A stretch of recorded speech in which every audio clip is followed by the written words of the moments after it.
नमस्ते बच्चों, आज हम लोग कक्षा 7वीं विषय विज्ञान के बारे में जानकारी प्राप्त करेंगे। इसके पहले हम लोग जो है कि देखे थे तीसरी वीडियो में किस प्रकार जो है कि जल का असंगत व्यवहार होता है, अर्थात जल का असंगत व्यवहार। इसके बाद जो है कि हम लोग जो है कि विलेय, विलायक और विलयन के बारे में जानकारी प्राप्त की। अब उसी के आगे जो है कि हमारा जो है कि चौथी वीडियो है। इस वीडियो में हम लोग पानी का अर्थात गुणधर्मों के आधार पर पानी का उपयोग देखेंगे कि पानी का हमारे जीवन में क्या उपयोग है। तो आपको मालूम होगा जल ही जीवन, पानी के बिना तो हम रह नहीं सकते। इसके साथ साथ पानी के अंदर जो है कि बहुत सारे जो है कि पदार्थ घुलते हैं।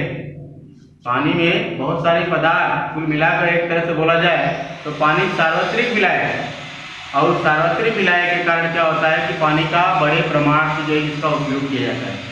तो हम लोग एक एक टॉपिक, एक एक पॉइंट देखेंगे कि पानी का हम लोग जो कि जीवन में किस प्रकार उपयोग करते हैं। तो सबसे पहला आपको पॉइंट दिया हुआ है कि पानी की प्रवाहिता के कारण उसका उपयोग जल यातायात के लिए किया जाता है। ऊंचाई से नीचे गिरने वाले पानी का उपयोग करके जलयंत्र की सहायता से विद्युत का निर्माण किया जाता है। आपको मालूम है मेरे प्यारे बच्चों, आपको बताया गया कि पानी में प्रवाहिता का गुणधर्म पाया जाता है। इस प्रवाहिता के गुणधर्म के कारण क्या होता है कि पानी का उपयोग हम लोग यातायात के रूप में करते हैं, अर्थात पानी को ऊंचाई वाले जगह पे ले जाते हैं। अब जब ऊंचाई वाले जगह पे जाता है पानी, तब वहां से हम लोग क्या करते हैं, उस पानी को नीचे गिराते हैं। अर्थात नीचे आप लोग को मालूम होगा टरबाइन लगा होता है, उस टरबाइन में हम लोग पानी को ऊपर से गिराते हैं, अर्थात जनित्र होता है, और उस जनित्र के घूमने से विद्युत का निर्माण किया जाता है। अर्थात आप लोग देखे होंगे कि भाखड़ा नंगल बांध का नाम सुने होंगे। वो ऐसा बांध है जहाँ पे भारी प्रमाण में जो है कि बिजली का निर्माण किया जाता है, और इसी प्रकार बिजली का निर्माण किया जाता है। अर्थात पानी को ऊंचाई वाले भागों पे ले जाते हैं और वहां से गिराते हैं, और वह पानी जो है कि नीचे जो है कि घूमता टरबाइन पे गिरता है, और टरबाइन पे गिरने से उसके अंदर जो जनित्र है उसके अंदर विद्युत का निर्माण होता है, अर्थात उसमें संचित होती है। तो इस प्रकार बिजली के निर्माण के लिए हम लोग भारी मात्रा में पानी का उपयोग करते हैं। पहला पॉइंट हुआ। दूसरा आपको दिया है कि उत्तम शीतक होने के कारण गाड़ियों के रेडिएटर्स के इंजन के तापमान को नियंत्रित करने के लिए पानी का उपयोग किया जाता है। पानी को आपको मालूम होगा मेरे प्यारे बच्चों, उत्तम शीतक कहा जाता है, अर्थात पानी के माध्यम से हमको जो है कि ठंडक प्राप्त होती है। इसीलिए आप लोग को मालूम होगा कि हम लोग प्रत्येक दिन नहाते हैं, अर्थात अपने शरीर के तापमान को कम करते हैं।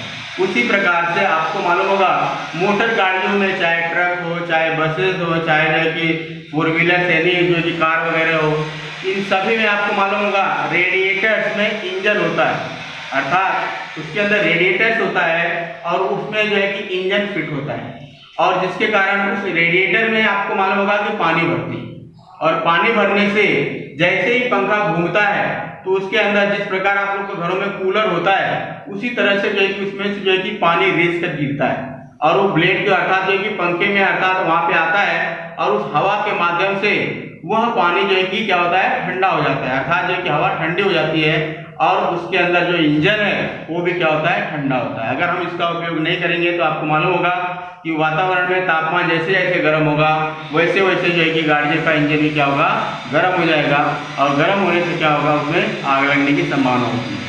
इसीलिए इंजन को ठंडा रखने के लिए हम लोग रेडिएटर्स का उपयोग करते हैं और उसमें पानी का उपयोग करते हैं। इसके बाद अगला पॉइंट आपको दिया हुआ है कि पानी में अनेक प्रकार के पदार्थ घुले होते हैं, अर्थात पानी में अनेक प्रकार के पदार्थ घुलते हैं। पानी सार्वत्रिक विलायक है। विलायक के रूप में पानी का उपयोग कारखानों, प्रयोगशालाओं, भोज्य पदार्थ में, शरीर में होने वाले पाचन क्रियाओं में तथा उत्सर्जन आदि में अनेक प्रकार की प्रक्रियाओं में पानी का उपयोग किया जाता है। अब आप सुनिए, मैंने आपको पहले बताया कि पानी जो होता है सार्वत्रिक विलायक होता है, अर्थात पानी जो होता है बहुत सारे पदार्थों को अपने अंदर आसानी से विलीन कर लेता है, अर्थात घोल लेता है। इसलिए पानी को सार्वत्रिक विलायक कहते हैं। और इसी गुणधर्म के आधार पर कारखानों में, प्रयोगशालाओं में, इसके अलावा आपको मालूम होगा कि हमारे शरीर के अंदर, अर्थात हमारे जो चयापचय की क्रिया होती है, जो पाचन क्रिया होती है, उसके अंदर भी हमको पानी का उपयोग होता है। इसके अलावा भोज्य पदार्थ को तैयार करने के लिए भी पानी का हम लोग ज्यादा मात्रा में उपयोग करते हैं। आप लोग को मालूम होगा घरों में किस तरह हम लोग पानी का उपयोग करते हैं। तो इस तरह से जो है कि हम पानी का बहुत प्रमाण में अर्थात बहुत भारी मात्रा में इसका उपयोग करते हैं। आपको मालूम होगा हमारे शरीर के अंदर पानी बहुत आवश्यक है। हमारा रक्त भी आप लोग देखे होंगे पानी के अंदर, उसके अंदर पानी पाया जाता है और इसीलिए हमारे रक्त क्या होते हैं, प्रवाहित होते हैं। नहीं तो आपको मालूम होगा उसमें लाल रक्त कण होते हैं और श्वेत रक्त कण होते हैं। ये कण जो होते हैं आपको मालूम होगा ये ठोस होते हैं, लेकिन इसमें पानी विलीन होने के कारण क्या होता है, यह जो है कि प्रवाहित होते रहते हैं और जिसके कारण हमारे शरीर की जितने भी सारे जो है कि ग्रंथियां हैं, इसके अलावा जो है कि हमारे रक्तवाहिनियां हैं, इन सभी में रक्त क्या होता है, प्रवाहित होता है। तो ये प्रवाहिता का गुणधर्म पाया जाता है और साथ ही साथ सभी पदार्थों को अपने में घोलता है, इसीलिए हम लोग पानी का उपयोग ज्यादा मात्रा में करते हैं। इसके अलावा नहाना, कपड़े धोना, बर्तन साफ करना आदि के लिए भी पानी का उपयोग करते हैं। आपको मालूम होगा हम लोग नहाते हैं, क्यों नहाते हैं, शरीर के तापमान को कम करने के लिए। अगर हम नहीं नहाते हैं तो आपको मालूम होगा हमारे शरीर के ऊपर जो अशुद्धियां हैं ये क्या हो गई, हमारे रोम छिद्रों को बंद कर देंगे और रोम छिद्र अगर बंद हो गए तो आपको मालूम होगा हम बीमार पड़ सकते हैं। इसके लिए शरीर के ऊपर की जो अशुद्धियां होती है, जो गंदगियां होती है, उसको साफ करने के लिए हम लोग नहाते हैं। ठीक वही बात कपड़े की भी होती है, कपड़े को भी हमको स्वच्छ करना पड़ता है, इसलिए हमको उसको समय समय पर धोना पड़ता है। इसके अलावा आपको मालूम हो उपयोग में लाए जाने वाले जो बर्तन वगैरह होते हैं उनको भी हम साफ करते हैं। अगर नहीं साफ करेंगे तो आपको मालूम होगा कि क्या हो सकता है, अनेक प्रकार की बीमारियां हो सकती है। तो इतने सारे जो है कि हम लोग जो है उपयोग देखे कि गुणधर्म के आधार पर ये सारे उपयोग हैं पानी की। तो मुझे लगता है कि इसके बारे में आप अच्छी तरह से जान गए। अब इसके बाद हम लोग देखेंगे मृदा के गुणधर्म, मिट्टी के गुणधर्म। आपको मालूम होगा मेरे प्यारे बच्चों, आप लोग देखे होंगे कि बहुत जगह की मिट्टी जो है कि अलग अलग प्रकार की आपको दिखाई देती है, अलग अलग रंगों की दिखाई देती है। अगर आप देखें तो आपको मालूम है काले कलर की मिट्टी दिखाई देती है, पीले कलर की मिट्टी दिखाई देती है, लाल कलर की मिट्टी दिखाई देती है, ताम्र वर्ग की मिट्टी दिखाई देती है, इसके साथ साथ जो है कि राखी जैसी मिट्टी दिखाई देती है। मतलब मिट्टी का जो है कि बहुत सारा रंग है और ये सब रंग जो होता है यह जो है कि उसके अंदर पाए जाने वाले जो कि खनिजों के कारण होता है। अगर उसके अंदर लोहे के कण ज्यादा मात्रा में पाए जाते हैं तो मिट्टी लाल हो जाती है, आप लोग देखे होंगे। इसके अलावा जिसमें ह्यूमस की मात्रा ज्यादा होती है अर्थात कार्बन, इसमें कार्बनिक पदार्थों की मात्रा ज्यादा होती है, वो मिट्टी आपको ज्यादा मात्रा में काले कलर की दिखाई देती है, अर्थात वह मिट्टी उपजाऊ होती है, आप लोग देखे होंगे। तो इस तरह से मालूम है उसकी बनावट के आधार पर उसके बहुत सारे जो है कि गुणधर्म पाए जाते हैं। हम लोग देखेंगे कि मिट्टी में खास तौर पे जो उसका गुणधर्म होता है उसके रंग के आधार पर होता है। तो हम लोग देखेंगे मिट्टी के क्या विशेषता है। मिट्टी या मृदा का एक महत्वपूर्ण गुणधर्म उसका रंग है। अनेक प्रक्रियाओं के परिणाम स्वरूप मिट्टी को रंग मिलता है। जमीन के पृष्ठ भाग की मिट्टी का रंग उसके नीचे वाली सतह की तुलना में गाढ़ा होती है, जैसे काली, लाल, ताम्रवर्णी, पीली और राखीली मिट्टी होती है। तो मेरे प्यारे बच्चों, मैंने आपको बता दिया कि आप महाराष्ट्र में देखिए, आप लोग जो है कि ट्रेन से गांव से आते होंगे, देखते होंगे जहाँ पे मालूम है नासिक वगैरह आता है, आप लोग देखे होंगे वहां पे एकदम काले काले कलर की मिट्टी दिखाई देती है, अर्थात यह उसका रंग है। इसके अलावा एमपी में चले जाइए तो आप लोग को लाल रंग की मिट्टी दिखाई देती है। इसके अलावा मालूम है नदियों के कछारों में चले जाइए, किनारों की तरफ चले जाइए जहाँ पे मालूम है नदियाँ वगैरह पाई जाती है, वहाँ की देखेंगे तो मिट्टी आपको जो है कि मिक्सअप दिखाई देती है, अर्थात जो है कि जो आपको व्हाइट और ब्लैक में मिक्सअप दिखाई देंगे, अर्थात वहाँ पे बालू युक्त मिट्टी होती है। तो ये सारे उसके गुणधर्म के आधार पर और साथ ही साथ उसमें पाए जाने वाले खनिज लवणों के आधार पर इस मिट्टी के रंग प्राप्त होते हैं। इसके अलावा आप लोग को मालूम होगा मेरे प्यारे बच्चों कि मिट्टी का जो होता है, आप लोग देखे होंगे मिट्टी के अंदर जो है कि बहुत सारे परतें पाए जाते हैं। आप लोग को मालूम होगा कि जैसे एकदम ऊपर की जो मिट्टी होती है ये एकदम भुरभुरी मिट्टी होती है और इस मिट्टी का जो रंग होता है आपको मालूम होगा एकदम गाढ़ा होता है।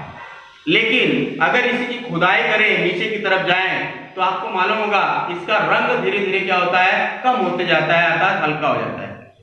तो इसके ऊपर इतनी मिट्टी जो है कि गाढ़े रंग की इसलिए पाई जाती है क्योंकि ऊपर का जो भाग होता है इसमें बहुत सारे जो है कि पदार्थ क्या होते हैं, घुले होते हैं, बहुत सारे पदार्थ अर्थात यौगिक इसके अंदर पाए जाते हैं और इसीलिए इन यौगिकों के मिलने से इस मिट्टी का रंग गाढ़ा हो जाता है। देखेंगे आगे क्या होता है।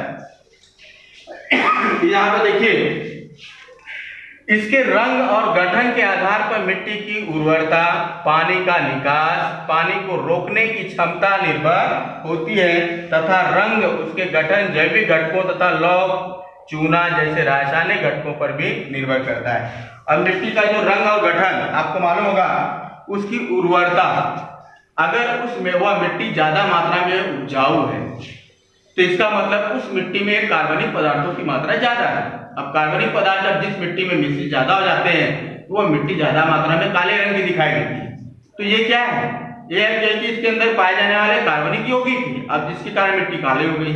तो इस प्रकार इस मिट्टी के अंदर जितने भी सारे घटक पाए जाते हैं उस घटकों के आधार पर मिट्टी का हमको रंग दिखाई पड़ता है, और साथ ही साथ उसमें पानी की निकासी की भी व्यवस्था है, जो पानी में भुरभुरी होगी उस पानी की जो है कि निकास जो है कि अधिक मात्रा में होगा, और जिस पानी में जो है कि कण बहुत महीन होंगे उस पानी का निकास जो है कि बहुत कम मात्रा में होगा। तो हम लोग आगे देखेंगे, एक प्रयोग है, इस प्रयोग के आधार पर हम लोग जो है इसको सिद्ध करेंगे कि किस पानी में जो है, किस मिट्टी में जो है कि पानी का निकासी अधिक होता है। तो आपको देखिए 3 बीकर है, 1 2 3 बीकर लिया। एक बीकर में मैंने आपको देखिए यहाँ पे इस बीकर में आप लोग देखिए मोटा बालू लिया है, इस बीकर में मोटा बालू है, इस बीकर में महीन बालू है, और इस मिट्टी इसमें जो है दोमट मिट्टी है। अब यहाँ पर जो है कि छन्नक पेपर लगा हुआ है, इस छन्नक पेपर में जो है कि मिट्टी भरी हुई है। ये तीनों छन्नक पेपर यहाँ पे लगे हुए हैं और इन तीनों छन्नकों में क्या है, मिट्टी भरी हुई है। एक में मोटा बालू, दूसरे में महीन बालू, तीसरे में दोमट मिट्टी। अब हम क्या करेंगे, तीनों में समान मात्रा में पानी डालेंगे। इस बीकर में यहाँ पे जो छन्नक लगा हुआ है, यहाँ से पानी को हम लोग इसके अंदर समान मात्रा में गिराएंगे। तो जब समान मात्रा में हम लोग देख रहे हैं, जब पानी गिराते हैं तो आपको मालूम होगा यहाँ पर जो नीचे आपको देख रहे हैं यह पानी इकट्ठा हुआ है। तो मेरे प्यारे बच्चों आप देखिए कि किसमें ज्यादा मात्रा में पानी इकट्ठा हुआ है, तो आपको मालूम पड़ेगा इसमें जो मोटा बालू है इसमें ज्यादा मात्रा में पानी दिखाई दे रहा है, महीन बालू जो आपको दिख रहा है उसमें कम मात्रा में पानी है, और जो दोमट मिट्टी है उसमें सबसे कम पानी है। इसलिए तो आपको मालूम होगा कि जो मोटा बालू होता है इसमें जो कण होते हैं मिट्टी के वो क्या होते हैं, बड़े बड़े होते हैं। अर्थात इसके अंदर जो है कि आपको मालूम होगा जो कण पाए जाते हैं वो बड़े बड़े होते हैं, और साथ ही साथ इस मिट्टी में सिलिकॉन डाइऑक्साइड नामक खनिज पाए जाते हैं, और यह खनिज जो होता है पानी में घुलता नहीं है, जिसके कारण इसके कण जो है कि बड़े बड़े आपको दिखाई पड़ते हैं। और जिससे बड़े बड़े कण होते हैं तो पानी आराम से जो है कि रेत कर नीचे जमा होता है, और जिसके कारण इसमें पानी को जो है कि जलधारक क्षमता इस मिट्टी की क्या होती है, बहुत कम होती है, और जिससे पूरा का पूरा पानी रेत का जो है कि यहाँ पर आपको इकट्ठा हुआ दिखाई देता है। अब दूसरी तरफ चलते हैं, तो दूसरे बीकर में आप देख रहे हैं कि इसमें जो है कि इन कणों की अपेक्षा इसमें महीन बालू है, अर्थात इसमें इस मिट्टी के अंदर आपको मालूम होगा कि इसकी अपेक्षा जलधारक क्षमता अधिक होती है, और इसीलिए इसके अंदर जो होता है कम मात्रा में पानी इकट्ठा हुआ है अपेक्षा मोटे बालू की अपेक्षा, यहाँ पर कम पानी है। अब इन दोनों की अपेक्षा इसके अंदर जो पाए जाने वाले कण होते हैं और महीन होते हैं, और जिसके कारण इसकी जलधारक क्षमता क्या होती है, सबसे अधिक होती है, और इसीलिए इन दोनों बीकरों की अपेक्षा इसमें पानी क्या है, एकदम सबसे कम है। तो ये जो है कि विशेषता है इसकी मिट्टी की, कि जिस मिट्टी में कण जो है कि सबसे बड़े रहेंगे उस मिट्टी की जलधारक क्षमता क्या होगी, सबसे कम होगी, और जिसमें मालूम है मिट्टी के कण जो होता है वो सबसे महीन होंगे उसकी जलधारक क्षमता क्या होती है, अधिक होती है। जलधारक क्षमता मतलब जल को रोके रखने की क्षमता। जिस मिट्टी में कण बहुत महीन होंगे उसकी जलधारक क्षमता क्या होती है, बढ़ जाती है, उसमें ज्यादा मात्रा में पानी क्या होता है, इकट्ठा होते हैं, उसके जो कण होते हैं वो पानी में क्या होते हैं, घुल जाते हैं। अब इन्हीं के आधार पर यहाँ पे कुछ मिट्टी के आपको जो है कि गुणधर्म दिए गए हैं, इसकी विशेषताएं यहाँ पर दी गई है, इसको ध्यान से देखेंगे आप लोग। पहला आपको दिया है बलुई मिट्टी की क्या विशेषता होती है, कि बलुई मिट्टी में बालू तथा मोटे कणों का अनुपात क्या होता है, अधिक होता है, जिसके कारण बलुई मिट्टी के कण सिलिकॉन डाइऑक्साइड नामक खनिज से बने होते हैं, वे पानी में नहीं घुलते तथा इस मिट्टी की पोषक तत्वों की आपूर्ति करने की क्षमता भी कम होती है। अब समझ लीजिए इसको, आपको मालूम होगा जो बलुई मिट्टी होती है, मैंने बताया था कि इसके जो कण होते हैं सिलिकॉन डाइऑक्साइड के बने होते हैं, और जिसके कारण इसके कण पानी में नहीं घुलते, इसके जो कण हैं बड़े, वो बड़े बने ही रहते हैं और जिसके कारण इसमें पानी को अवशोषित करने की क्षमता कम पाई जाती है और पूरा का पूरा पानी इसमें से निकल जाता है।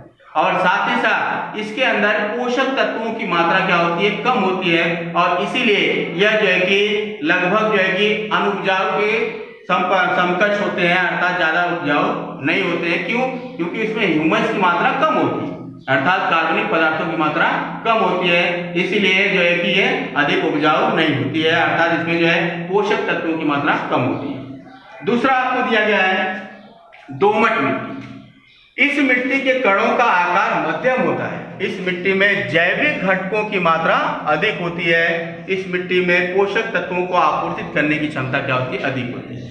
अब देखिए दोमट मिट्टी की बात करें तो बलुई मिट्टी की अपेक्षा इसके कण जो होते हैं महीन होते हैं, बारीक होते हैं और जिसके कारण इसमें पानी को अवशोषित करने की क्षमता क्या होती है, सबसे अधिक होती है। और साथ ही साथ इस मिट्टी में कार्बनिक पदार्थ तथा जैविक घटक इसमें भारी मात्रा में पाए जाते हैं और इसीलिए यह मिट्टी जो होती है उपजाऊ होती है, अर्थात इसमें पोषक तत्वों की मात्रा अधिक होती है और यही मिट्टी जो होता है हम कृषि कार्य के लिए उपयोग में लाते हैं और जिससे अधिक मात्रा में वनस्पतियां क्या होती है इसमें पैदा होती है। नेक्स्ट आपको दिया गया है चिकनी मिट्टी। इस मिट्टी में मिट्टी के सूक्ष्म आकार वाले कण सर्वाधिक होते हैं। चिकनी मिट्टी के कण स्पर्श करने पर चिकने लगते हैं। चिकनी मिट्टी में पानी धारण करने की क्षमता सर्वाधिक होती है। अब देखिए इन दोनों मिट्टी की अपेक्षा चिकनी मिट्टी के जो कण होते हैं एकदम महीन होते हैं। मेरे प्यारे बच्चों, आप लोग घरों में देखे होंगे